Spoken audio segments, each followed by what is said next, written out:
minasyaitonir rajim. Wa ma min dabbatin fil ardi illa 'ala Allahi rizquha. Semua yang melata di atas muka bumi Allah ini dijamin rezekinya. Semua yang melata, semua yang bergerak.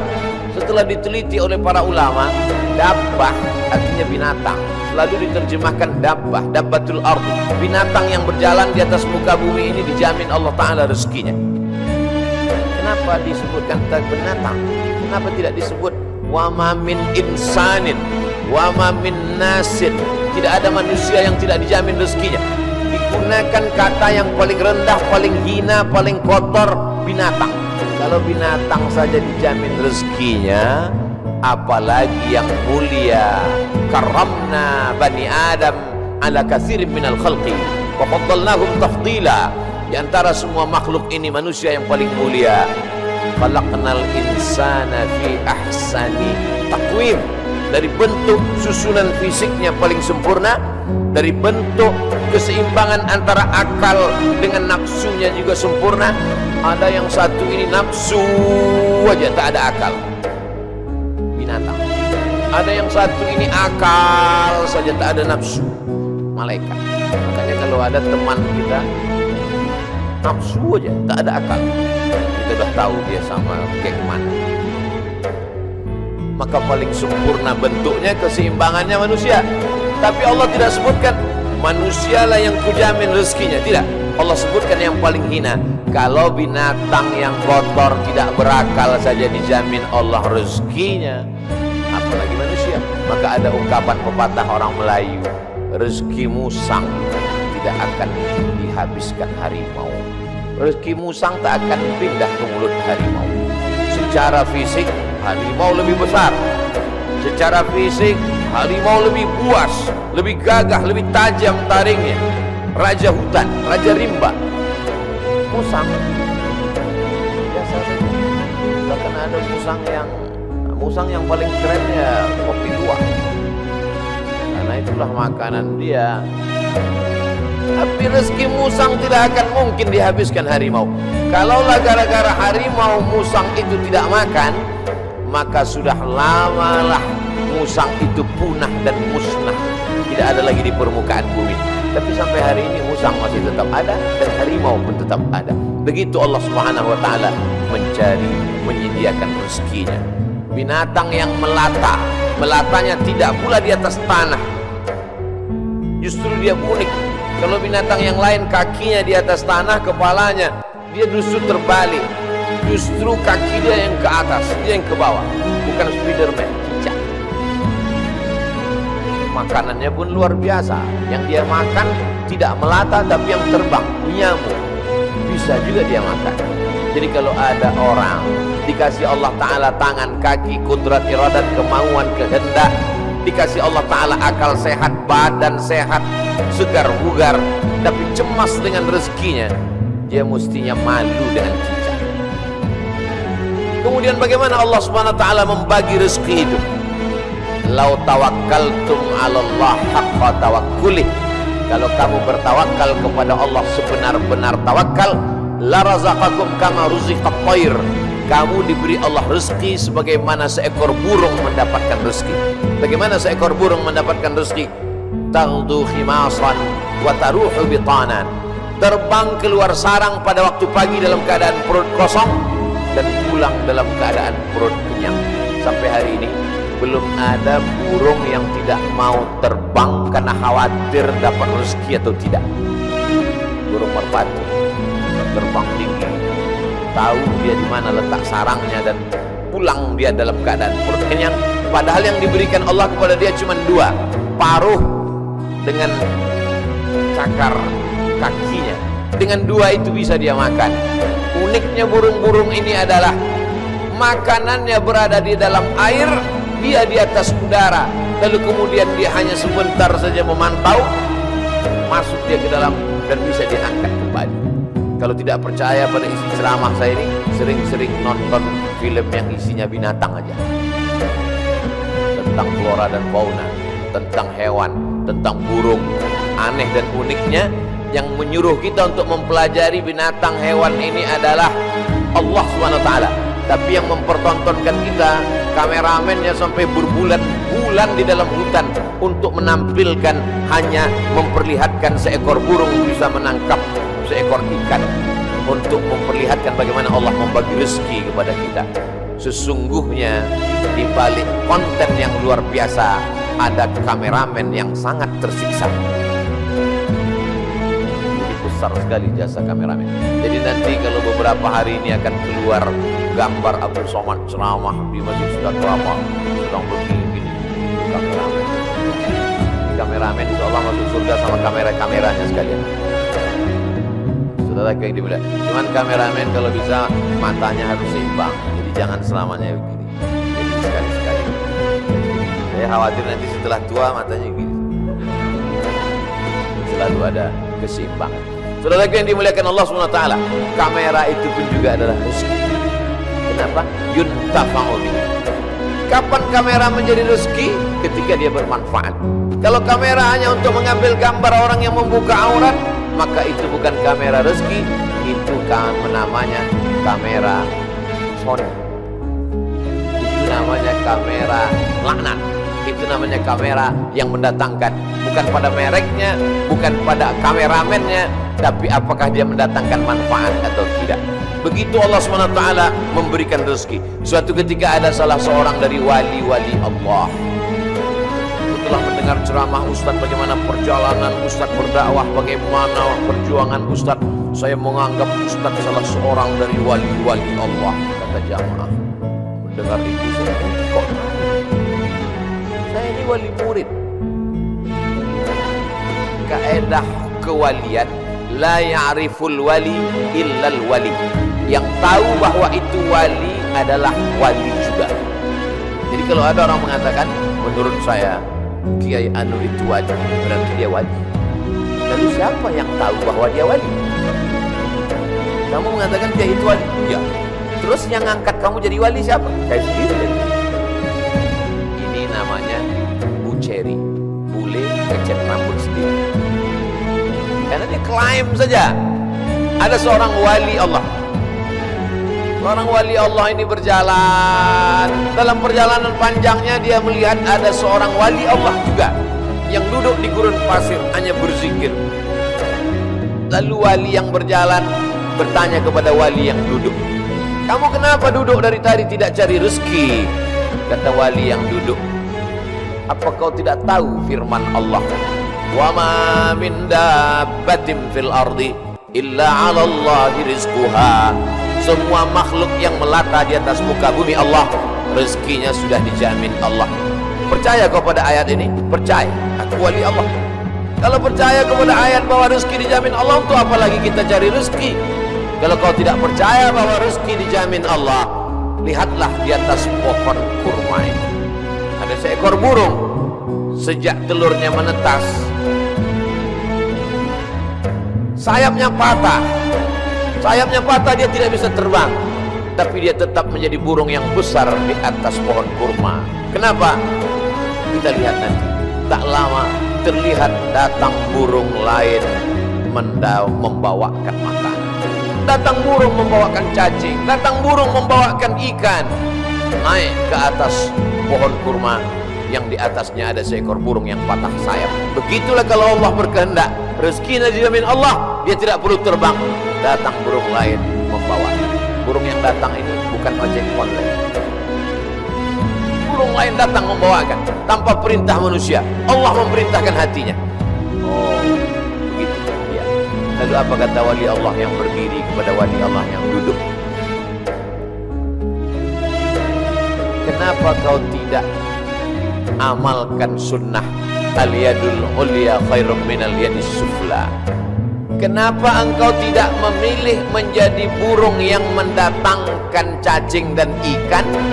Kenapa justru memilih menjadi burung yang duduk menunggu makanan datang? Mendengar itu wali Allah yang duduk itu tegak berdiri, dan dia mengatakan, kalau begitu aku lebih memilih ingin menjadi burung yang membawakan makanan, karena mengikut sunnah Rasulullah SAW. Al-yadul ulya khairum minal yadis sufla. Tangan di atas yang memberi lebih mulia daripada yang menerima. Artinya apa?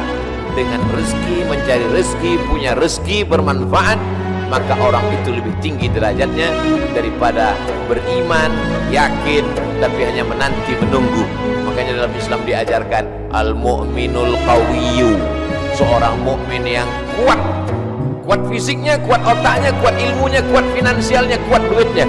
Khairun, dia lebih baik di hadapan Allah. Wa ahabbu ilallah, lebih dicintai Allah minal mu'minid dha'if, daripada mukmin yang lemah. Wali Allah kalau menerima hadis mudah dia menerima. Ini contohnya. Wali Allah begitu menerima hadis langsung dia terima, dia langsung tegak berdiri. Jadi kalau ada hari ini orang yang diyakini sebagai wali Allah tapi bertentangan dengan sunnah-sunnah Rasulullah, maka sesungguhnya bukan wali Allah. Jadi wali apa? Wali setan. Suatu ketika ada seorang wali Allah membawa murid-muridnya untuk menemui seseorang yang dikatakan wali Allah. Diceritakan dalam kitab Ar-Risalah Al-Qushairiyah, Imam Abdul Qasim Al-Qushairi. Murid-murid, kita mau ketemu dengan seorang wali Allah. Di mana Tuan Guru? Di masjid.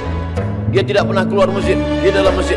Ya, sampai di dalam masjid bertemu dengan wali Allah, bersalaman. Tiba-tiba orang yang dikatakan wali Allah itu, maaf, meludah dalam masjid. Lalu kemudian saat itu juga sang guru berkata, mari kita tinggalkan orang ini bukan wali Allah. Kenapa Tuan Guru? Dia banyak karamahnya, dia mulia. Karena dia meludah dalam masjid. Perbuatannya bertentangan dengan syariat, bertentangan dengan sunnah Rasulullah SAW. Karena bumi yang paling mulia adalah masjid, meludah dalam masjid adalah menghinakan masjid, maka perbuatannya sudah menjatuhkan kedudukan dirinya di hadapan Allah karena bertentangan dengan sunnah Rasulullah SAW. Jadi mudah saja standar hidup ini, ikuti saja sesuai dengan ketentuan yang dibawa oleh syariat Nabi Muhammad SAW, termasuk dalam hal mencari rezeki ini.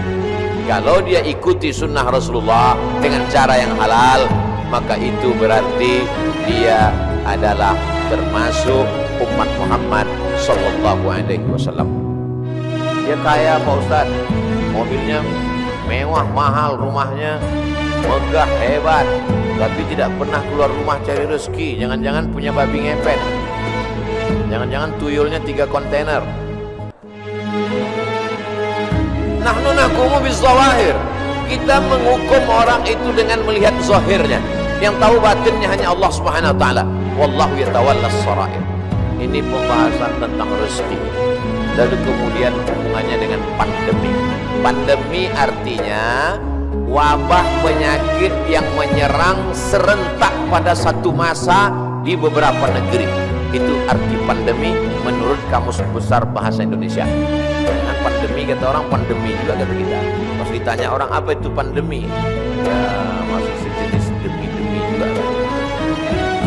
Bahasa Arabnya wabah. Maka doa ulama, Allahumma dafa'anal wabah, angkatlah wabah. Bahasa Arabnya wabah, sampai ke Indonesia ujungnya hamzah berubah jadi ha, wabah. Banyak sekali kata-kata serapan bahasa Arab begitu sampai ke kita berubah. Wabah jadi wabah. Zahir lawannya batin. Telapak tangan ini batin, ini zahir. Kenapa ini disebut batin? Karena tertutup. Kenapa ini disebut zahir? Karena terlihat. Oh kalau gitu ini bisa juga disebut batin tertutup Pak Ustaz? Enggak, karena yang bisa tertutup cuma ini. Siapa yang bisa menutup di sini? Maka ini disebut batin. Zahiruha wa batinuha, zahir dan batin. Sampai ke Indonesia berubah. Mohon maaf, lahir dan batin. Tidak apa-apa, kita teruskan saja kekeliruan itu karena sudah menjadi umum. Ada nama kamus bahasa Arab khotok sya'i, khotok salah, sya'i tapi populer. Ternyata kalau salah tapi populer diteruskan saja kesalahan. Nah, kembali kepada pandemi, wabah. Wabah ini bukan sesuatu yang baru. Ada kota namanya Yathrib. Yathrib itu artinya kota yang banyak wabah penyakit. Nabi selalu merubah nama yang tidak baik kepada nama yang baik. Kamu mau kemana? Saya mau ke kampung wabah. Namanya saja sudah membuat kita memberikan efek negatif. Nama Abdul Somad, tempat tanggal lahir wabah COVID-19, maka memberikan efek yang tidak baik. Maka Nabi merubah nama yang tidak baik. Yathrib dirubah Nabi namanya menjadi Al-Madinah Al-Munawwarah, kota peradaban yang terang benderang. Kenapa terang benderang? Ketika Nabi datang ke sana, maka terang benderanglah hati mereka, terang benderang pikiran mereka, terang benderang kota Madinah. Mereka sambut dengan Tola'al Badru alaina. Badru artinya bulan purnama yang terang benderang. Kalau bulan itu bulat, namanya Badar. Kalau bulannya masih sabit, namanya Hilal. Yang selalu dicari-cari orang, Hilal. Hati-hati kalau ibu punya suami Hilal. Saudara yang dimuliakan Allah Subhanahu wa taala, maka pandemi wabah menyebar sudah terjadi sejak lama. Makanya dalam hadis dikatakan al-mat'unu syahid. Orang yang meninggal karena wabah taun, wabah penyakit, pandemi, maka dia mati syahid. Saudara kita, sahabat kita, kawan kita, tetangga kita, satu sekolah dengan kita, meninggal dunia. Berikan kabar gembira kepada istrinya kalau suaminya meninggal. Sabar Pak, dia meninggal sebagai seorang syahid. Wala taqulu lima yuqtalu fi sabilillahi amwat. Jangan kau katakan orang yang mati syahid itu mati. Bal ahya, mereka hidup. Tapi mereka meninggalnya ketika mau Idul Fitri, Pak Ustaz. Bajunya sudah dibeli. Ada yang lebih sayang kepada dia daripada kita. Kita tidak tahu apa amal dia sehingga Allah memilih dia untuk berhari raya bersama para malaikat, bersama Allah Subhanahu wa taala. Maka mendengar cerita kita itu lapang dada. Kata-kata kita mestilah menjadi setawar sedingin, menawarkan hati yang luka, mendinginkan hati yang panas dari ucapan kata-kata yang menyejukkan. Kalau kita tidak bisa menenangkan orang dengan materi, maka tenangkanlah dengan kata-kata. Rezeki di masa pandemi berkurang. Berapa banyak pegawai, pekerja perusahaan yang di PHK, dirumahkan, kolaps perusahaan, bisnis. Bahkan ada seorang bisnismen yang cerita ke saya, Ustaz Somad, semua bisnis buatan manusia hancur roboh diterjang badai pandemi COVID-19. Yang bisa bertahan adalah yang buatan Allah Subhanahu wa taala. Tanaman kelapa sawit, harga karet, kelapa bertahan. Bisnis yang diciptakan, dibuat manusia, dikreasikan manusia, tumbang Pak Ustaz. Tapi orang beriman tidak pernah berputus asa. Kenapa?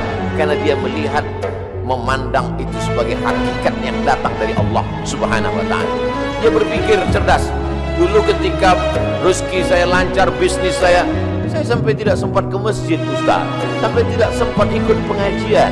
Alhamdulillah, dengan adanya pandemi ini kami masih bisa menyekolahkan anak, masih bisa makan. Mungkin rezeki berkurang, tapi saya lebih sering ngaji Pak Ustaz. Oh, jadi kamu sering pengajian? Iya. Tapi wajah kamu nggak pernah terlihat. Saya pakai masker Pak Ustaz. Kamu sering ikut kajian saya? Ikut Pak Ustaz.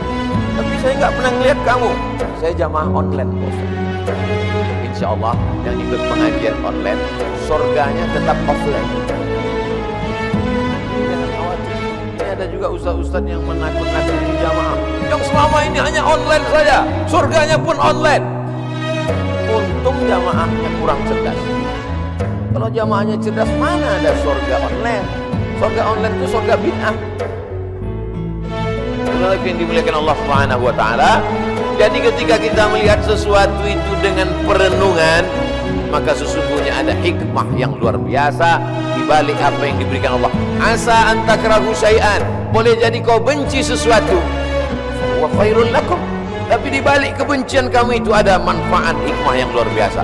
Asa an takrahu syai'an, boleh jadi kamu tidak suka pada sesuatu, wa yaj'alallahu fihi khairan katsira, dijadikan Allah di balik itu semua ada kebaikan-kebaikan. Tapi kadang kita susah untuk berpikir cerdas, cermat, jernih di tengah hiruk pikuk suara orang banyak. Gimana kata kalau kita mau berpikir saat di tangan kita dua handphone, yang satu IG, yang satu Instagram? Gimana kita mau berpikir jernih di saat kita sedang di tengah orang yang pikirannya berkecamuk? Maka bangunlah di tengah malam, seperti jamaah yang dikatakan protokol tadi, yang datang jam 3 malam ke masjid. Kalau dia sampai ke masjid jam 3, tentu bangunnya jam 2. Yang sholat subuh jam 7.30, nggak tahu bangunnya jam berapa. Dia datang ke masjid, tentu dia bangun. Habis itu dia mandi, dia rapi, mandi segar, menyegarkan tubuhnya, menyegarkan pikirannya, bersih, gosok gigi, suci, menghadap Allah SWT, sholat sunat wudhu 2 rakaat, sholat sunat taubat, sholat sunat tahajud, sholat sunat hajat, sholat sunat witir, berzikir, menjelang azan berkumandang ke masjid. Jernih pikirannya melihat ini. Kalaulah orang rezekinya seret, rezekinya mampat, lalu kemudian dia alihkan konsentrasinya untuk melepaskan sejarah kerisauannya dengan narkoba, dengan khamar, dengan pergaulan bebas, sesungguhnya dia hanya sedang mengalihkan satu masalah kecil, sedang dia alihkan kepada masalah yang besar.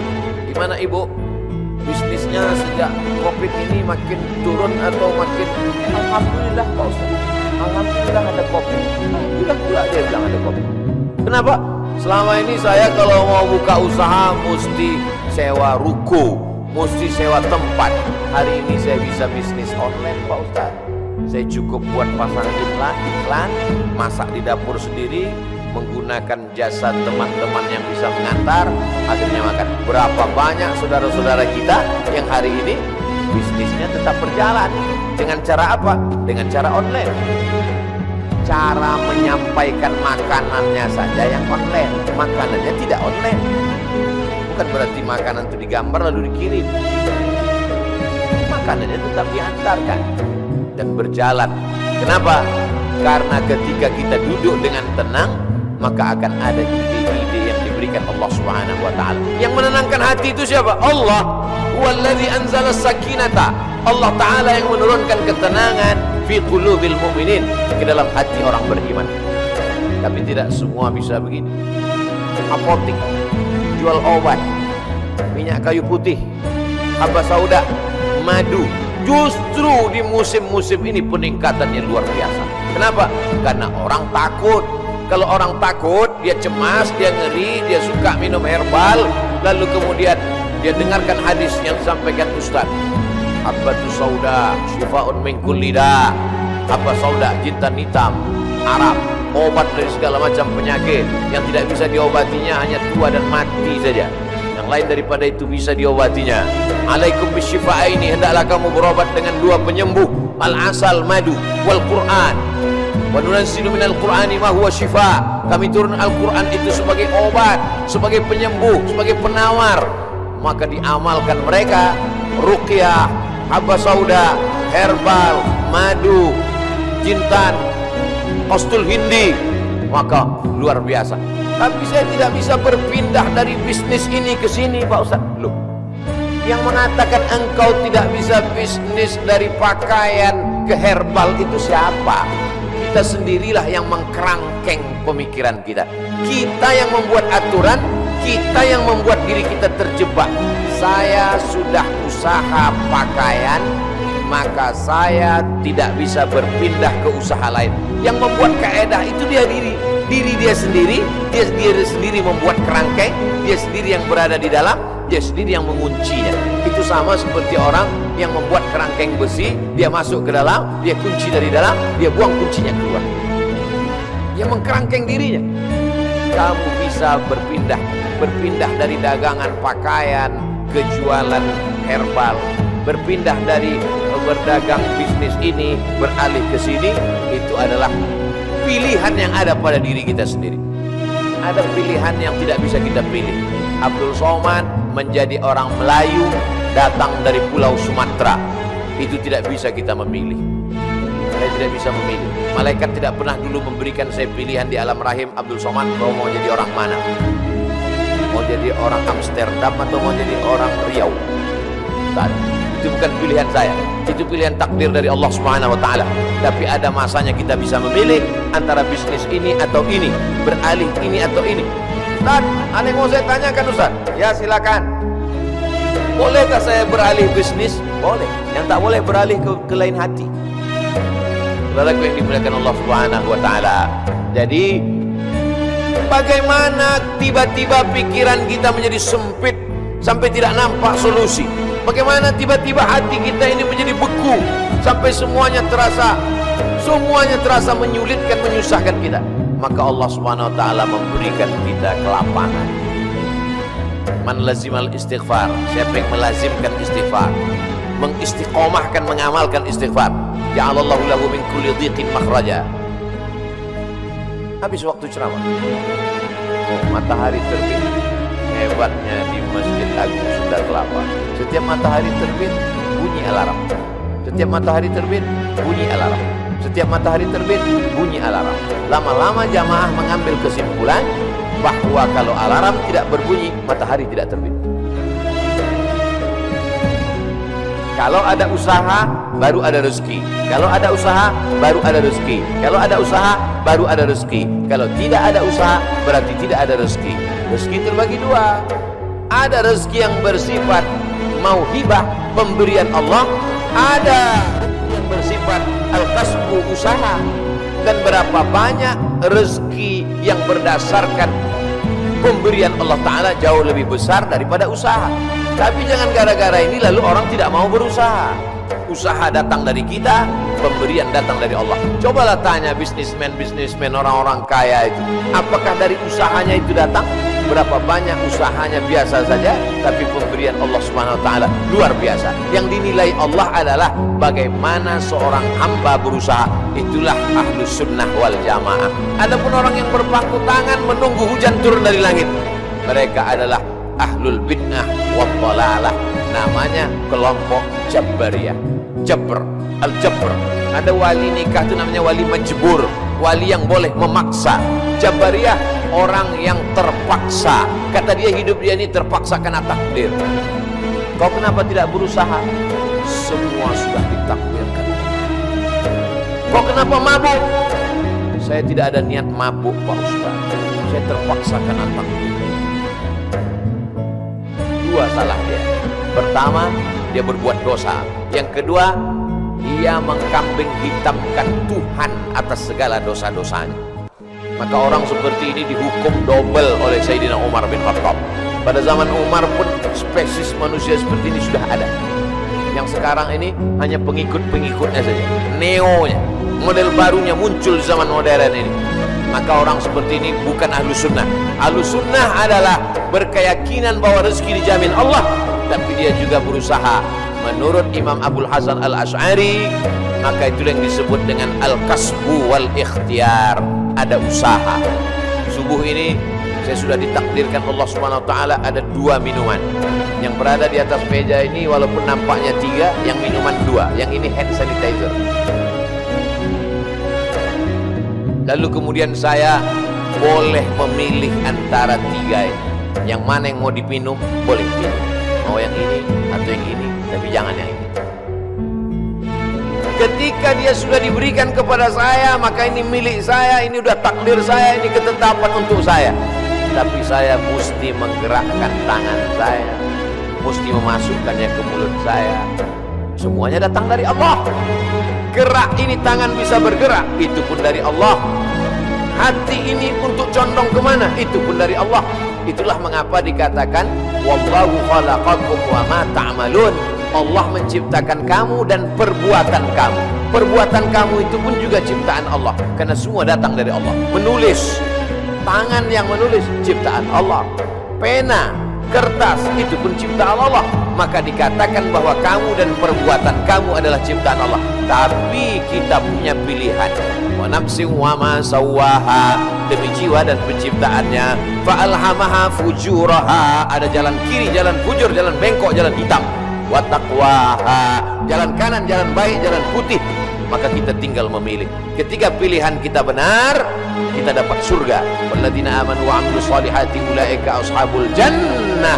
Walladzina kafaru wa kadzdzabu bi ayatina ulaika ashabun nar.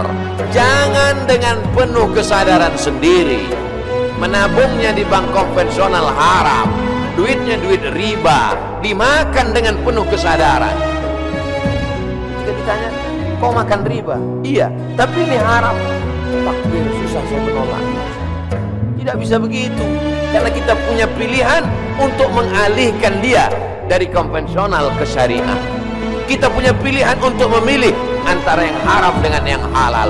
Ketika pilihan itu tepat, disitulah balasan datang dari Allah Subhanahu wa ta'ala. Saudara yang dimuliakan Allah, ada orang yang sanggup memilih tapi dia tidak mau. Ada orang yang tidak tahu, ada yang pura-pura tidak tahu. Maka semua jenis manusia ini nanti akan mempertanggungjawabkannya di hadapan Allah Subhanahu wa ta'ala. Dengan mengaji kita menjadi tahu. Setelah tahu, ujiannya lebih berat. Selama ini kita tidak tahu, kadang-kadang ada enaknya juga tak tahu. Ada mahasiswa lama, ada mahasiswa baru. Mahasiswa lama dengan mahasiswa baru duduk di tempat yang sama mau daftar ulang di awal tahun ajaran. Tiba-tiba turun seseorang lewat, mahasiswa lama lari pontang-panting, mahasiswa baru nyantai sambil duduk merokok, ngeliat cuek aja. Memangnya yang lewat itu siapa? Rektor. Kenapa mahasiswa lama lari pontang-panting? Dia kenal, dia tahu. Kenapa mahasiswa baru cuek saja seperti tak ada masalah? Karena tidak tahu. Makanya banyak orang sekarang tidak mau tahu dengan agama. Kenapa? Karena kalau saya tahu nanti jadi takut. Padahal takut itulah yang dipesankan oleh khotib di atas mimbar. Takutlah kepada Allah. Itulah yang kita tanamkan selama Ramadan 30 hari, 30 malam. Malamnya qiyam, siangnya siam. Akhir daripada target puasa itu adalah la'allakum tattaqun, takut. Salat, tegak, ruku, sujud, subuh, zuhur, asar, maghrib, isya, tahajud, witir, du'a, qabliyah, ba'diyah. Apa yang ingin dicapai? Inna salata tanha 'anil fahsya wal munkar. Kajian subuh, kajian kita ini, apa target visi misi dari kajian ini? Kajian ini supaya takut kepada Allah, jangan sampai makan haram. Jangan gara-gara pandemi ini lalu kita kemudian berubah keyakinan. Makanya pesan Nabi, qul amantu billah, berilah aku pesan ya Rasulullah. Kalau sudah aku terima pesan yang singkat padat ini, aku tidak akan bertanya lagi kepada siapapun. Katanya, amantu billah, katakan aku beriman kepada Allah. Tsumma istaqim, istiqamah. Istiqamah sebelum pandemi, istiqamah berusaha dengan rezeki yang halal. Setelah pandemi pun juga istiqamah. Mudah-mudahan kajian ini membuat kita tetap istiqamah, tetap kuat iman dan Islam,